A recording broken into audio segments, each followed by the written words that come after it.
На этой странной коробке не было ничего, ни маркировки, ни инструкции, ни указания ее содержимого. Грузовой самолет доставил ее в Бейрут, Ливан, и она, ожидая дальнейшей пересадки, простояла в стороне целую неделю. Место отправки – Украина, пункт назначения – Сирия. В конце концов, один из работников аэропорта случайно заглянул в отверстие возле крышки и чуть не упал прямо на месте. Внутри, в этой деревянной тюрьме высотой всего 40 сантиметров, лежали 3 живых сибирских тигренка.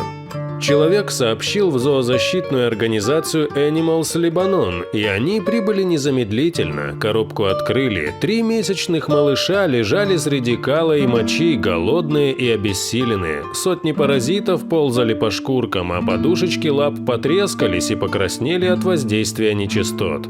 При транспортировке тигрят в лечебницу они не могли даже подняться. Ничто не указывало, что коробка содержала живых существ, не было никаких подробностей от грузоотправителя или получателя, рассказали в соцсетях.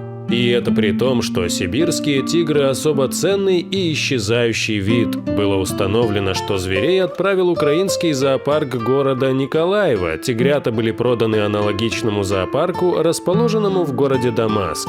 Зоозащитники обратились в суд с просьбой не возвращать животных, а оставить их для реабилитации в Бейруте. «Мы предоставили документы», — говорят они. Эти малыши были не единственными. С 2012 года их мать родила по крайней мере 12 детенышей. 9 из них уехали в неизвестном направлении частным покупателям.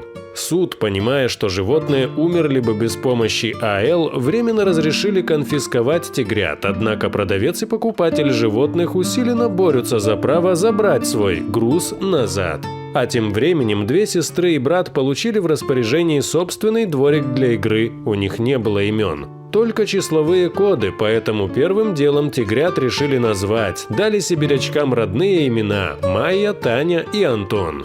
Бедняжки постепенно отходят от трудного путешествия и уже проявляют характер. Майя – самая храбрая и любопытная. Танюша – ее верный соратник, который везде следует за сестренкой. А Антоша же добродушный и застенчивый уволень, который пока еще глядит на всех с опаской. Теперь малышам остается только ждать, что скажет суд. Такие котята на черном рынке могут стоить десятки тысяч долларов, поэтому их хозяева будут бороться за них до конца. А мы же будем надеяться, что эта история закончится счастливо. Прежде всего для маленьких славянских тигрят. Их мордочки уже стали улыбаться, и они ступили на путь доверия людям. Так пусть же вся их дальнейшая жизнь сложится под знаком доброты.